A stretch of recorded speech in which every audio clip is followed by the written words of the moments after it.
The training hall of the Galactic Military Academy buzzed with nervous energy as Combat Instructor Vex activated the holographic arena.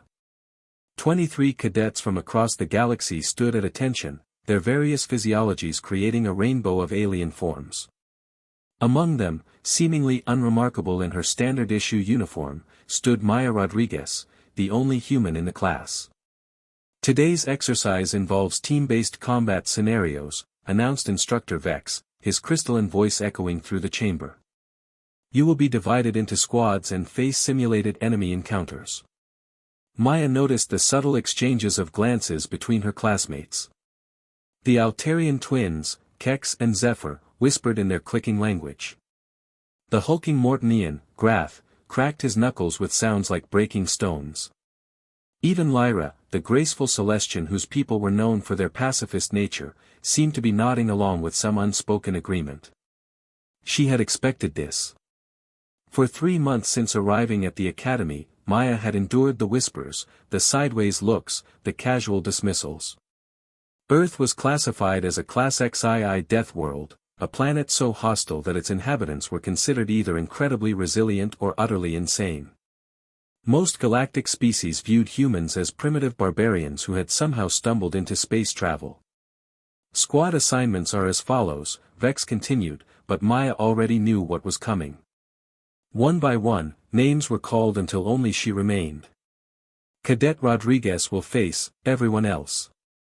22 against 1. Maya's jaw tightened, but she said nothing. Around her, she could see the anticipation in her classmates' faces. This wasn't random chance, this was orchestrated. They wanted to put the Deathworlder in her place, to prove that raw brutality was no match for civilized combat techniques and superior technology. The arena materialized around them, a complex maze of corridors and chambers designed to test every aspect of combat prowess. Maya was given 30 seconds to reach the center before her teammates would be released to hunt her down.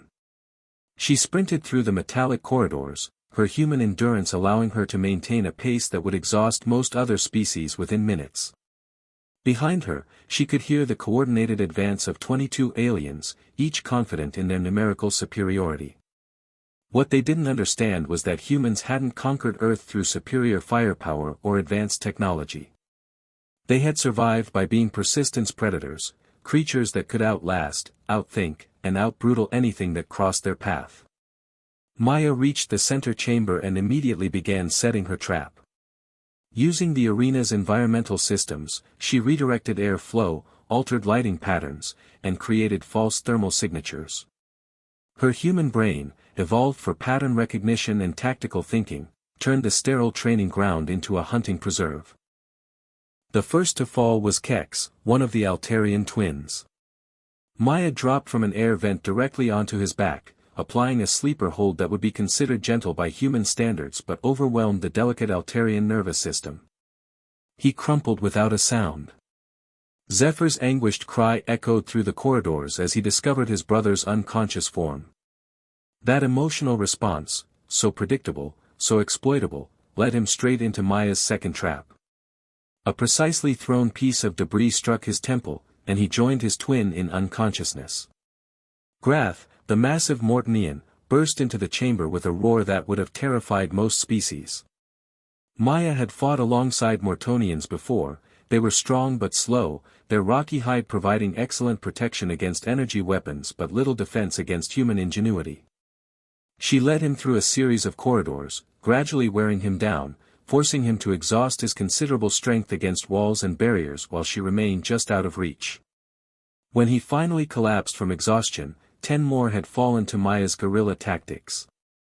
The remaining cadets found themselves facing something they had never encountered before, a human who fought not with honor or according to established rules, but with the desperate efficiency of a species that had clawed its way to the top of a food chain filled with monsters. By the time the simulation ended, Maya stood alone in the center chamber, surrounded by the unconscious or groaning forms of 22 alien cadets. Her uniform was torn, her knuckles were bleeding, and there was a feral gleam in her eyes that made Instructor Vex take an involuntary step backward.